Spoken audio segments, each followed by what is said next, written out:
নমস্কাৰ সুপ্ৰভাত স্বাগতম জনাইছো বাতৰি শিৰোনাম অনুষ্ঠানটোলৈ আৰু পাঠ কৰিবলৈ লৈছো গুৱাহাটীৰ পৰা প্ৰকাশিত আগশাৰী কেইখনমান বাতৰি কাকত আৰু প্ৰথমে মই হাতত তুলি লৈছো অসমীয়া প্ৰতিদিন কাকতখন অসমীয়া প্ৰতিদিন কাকতখনত কেইবাটাও গুৰুত্বপূৰ্ণ শিৰোনামে স্থান দখল কৰিছে প্ৰথমটো শিৰোনাম প্ৰতিবাদী শিক্ষাগুৰুক চুচুৰাই নিলে আৰক্ষীয়ে পদ প্ৰাদেশিকৰণৰ দাবীত দিছপুৰ অভিমুখী শিক্ষক কৰ্মচাৰীক আৰক্ষীৰ বাধা আৰু ক্ষুব্ধ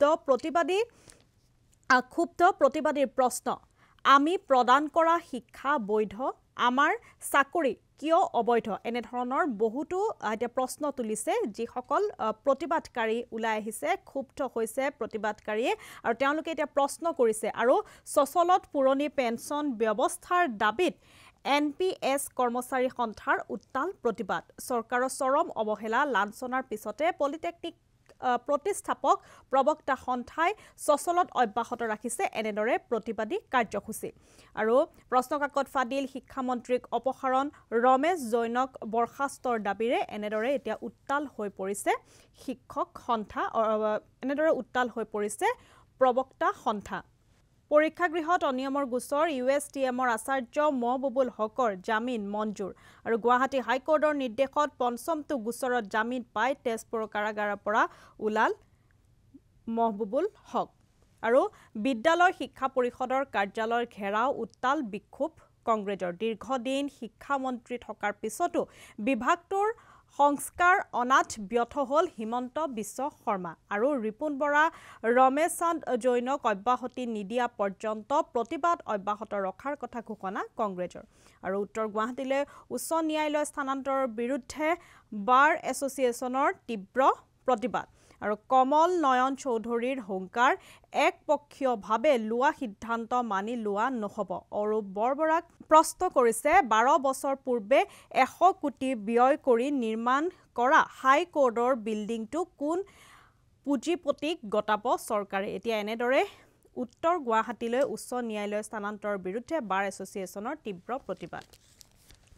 আৰু এয়া আছিলে অসমীয়া প্ৰতিদিন কাকতখনৰ প্ৰথম পৃষ্ঠাত প্ৰকাশ পোৱা শিৰোনাম আৰু এতিয়া মই দ্বিতীয়খন কাকত হাতত তুলি লৈছো সেইখন হৈছে দৈনিক অসম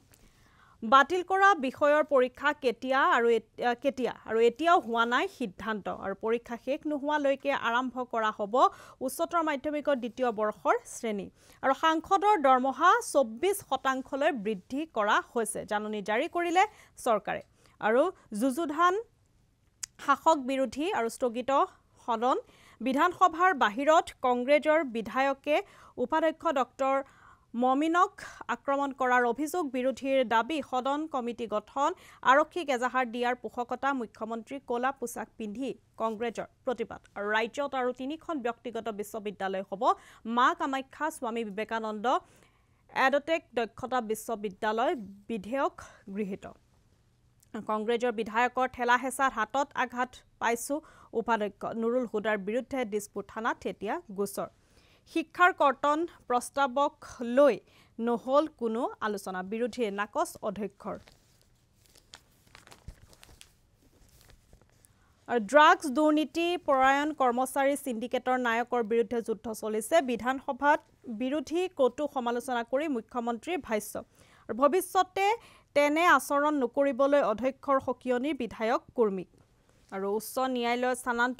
স্থানান্তৰৰ প্ৰস্তাৱ মানি নোলোৱা হুংকাৰ গুৱাহাটী উচ্চ ন্যায়ালয়ত উকিল সন্থাৰ অৱস্থান ধৰ্মঘট আৰু সচলত 3টাকৈ সংগঠনৰ ধৰ্ণা পুৰণি পেন্সন ব্যৱস্থা পুনৰ প্ৰৱৰ্তনৰ দাবীত NPS কৰ্মচাৰীৰ কাৰ্যসূচী আৰু ইনাৰ লাইন পাৰ্মিট নথকা 557 জন লোকক আটক কৰিছে অৰুণাচল আৰক্ষীৰ অভিযান অব্যাহত ধন লোৱাটো প্ৰমাণ হলে ৰাজনীতি এৰিম এনেদৰে কৈছে বিধায়ক তালুকদাৰে আৰু ঢোলৰ মাতত আহে হেপাহৰ ৰঙালী বিহুতি আৰু এনেদৰে এতিয়া ৰঙালী বিহুত ব্যস্ত হৈ পৰিছে সকলো ঠায়ে ঠায়ে আৰম্ভ হৈছে কৰ্মশালাসমূহ আৰু পশু সংৰক্ষণ বিধেয়কক গো পালকক ক্ষতিগ্ৰস্ত প্ৰদান বিৰোধীৰ আৰু তৃতীয়টো গোচৰত অন্তৰ্বৰ্তী জামিন উচ্চ ন্যায়ালয় মহবুবুল হকৰ কাৰামুক্তিৰ পথ প্ৰশস্ত আৰু এয়া আছিলে দৈনিক অসম কাকতখনৰ প্ৰথম পৃষ্ঠাত প্ৰকাশ পোৱা শিৰোনাম এতিয়া মই শেষৰখন কাকত হাতত তুলি লৈছো সেইখন হৈছে আমাৰ অসম কাকতখনতো কেইবাটাও গুৰুত্বপূৰ্ণ শিৰোনামে স্থান দখল কৰিছে প্ৰথমটো শিৰোনাম 24% দৰমহা বাঢ়িল সাংসদৰ বৃদ্ধি পালে পেঞ্চন 2023 চনৰ এপ্ৰিলৰ পৰাই কাৰ্যকৰী হৈছিল আৰু মই খুনা হেহে হঠাৎ মোৰ খং উঠে ৰূপজ্যোতি কুৰ্মীৰ এই মন্তব্য আৰু ৰূপজ্যোতিৰ নিপীড়িতৰ প্ৰতিনিধি মুখ্যমন্ত্ৰী আৰু সাৰ্কাস চলিছে অসম বিধানসভাত নোহোৱা নুপুজা কিছু ঘটনা ঘটিব ধৰিছে দুদিন পূৰ্বে বিৰোধী বিধায়কক আক্ৰমণ কৰিবলৈ খেদি গ'ল বিজেপিৰ বিধায়ক ৰূপজ্যোতি কুৰ্মী কলা পোছাক পিন্ধি বিধানসভালৈ আহিল কংগ্ৰেছী সোমবাৰে উপাধ্যক্ষক আক্ৰমণ কৰাৰ অভিযোগ কংগ্ৰেছৰ বিধায়কৰ বিৰুদ্ধে আৰু জেওৰালৈ সদনলৈ ইউডিএফৰ বিধায়কবৰ্গ আৰু হেহে কৈছে যেন সাৰ্কাস চলিছে অসম বিধানসভাত এক কিছু নোহোৱা নুপুজা ঘটনা ঘটিব ধৰিছে আৰু হাতত বেণ্ডেজ কংগ্ৰেছৰ বিধায়কৰ আক্ৰমণত আহত উপাধ্যক্ষ আৰু দিছপুৰ থানাত গোচৰ মমিনৰ আৰু প্ৰায় এমাহ জেলত থাকি জামিনত মুক্ত হ'ল মহবুবুল হক আৰু বিহুৰ পাছতে হ'ব পুনৰ পৰীক্ষা সিআইডিত গোচৰ উচ্চতৰ মাধ্যমিকৰ ফাদিল প্ৰশ্নকাকতৰ জমাৰ নিৰ্দেশ দিছে আৰু আমাৰ অসমৰ সাংবাদিক হাকিম উদ্দিন আকন্দৰ মৃত্যু ঔজনিত পবিত্ৰক আগবঢ়াই বাজিমাত কৰাৰ চেষ্টা মুখ্যমন্ত্ৰী যোৰহাট উন্নয়নৰ দায়িত্ব মই গ্ৰহণ কৰিছো বুলি কৈছে পবিত্ৰ মাৰ্ঘেৰিটাই আৰু গুৱাহাটীমুখী আল্ট্ৰা বাছ দুৰ্ঘটনাত নিহত হৈছে দুজন আৰু গোচৰ ৰুজু নহল বাহাল তবিয়তে ন্যায়াধীশ বাৰ্মা আৰু ৰংমহললৈ নাযায় অধিবক্তা হাইকোৰ্টৰ বাকৰিত এনেদৰে বিক্ষোভ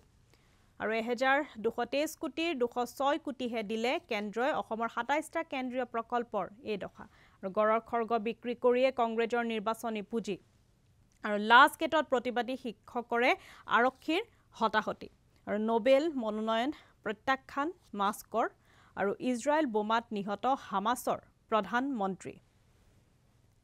আৰু আৰক্ষীৰ গাড়ীৰ খুন্দাত যুৱতী নিহত আৰু এয়া আছিলে আমাৰ অসম কাকতখনৰ প্ৰথম পৃষ্ঠাত প্ৰকাশ পোৱা শিৰোনাম আৰু এনেদৰে চাই থাকিব পুৱাৰ ভাগৰ বাতৰি শিৰোনাম অনুষ্ঠানটো আৰু চাই থাকিব ঈশান নিউজ ধন্যবাদ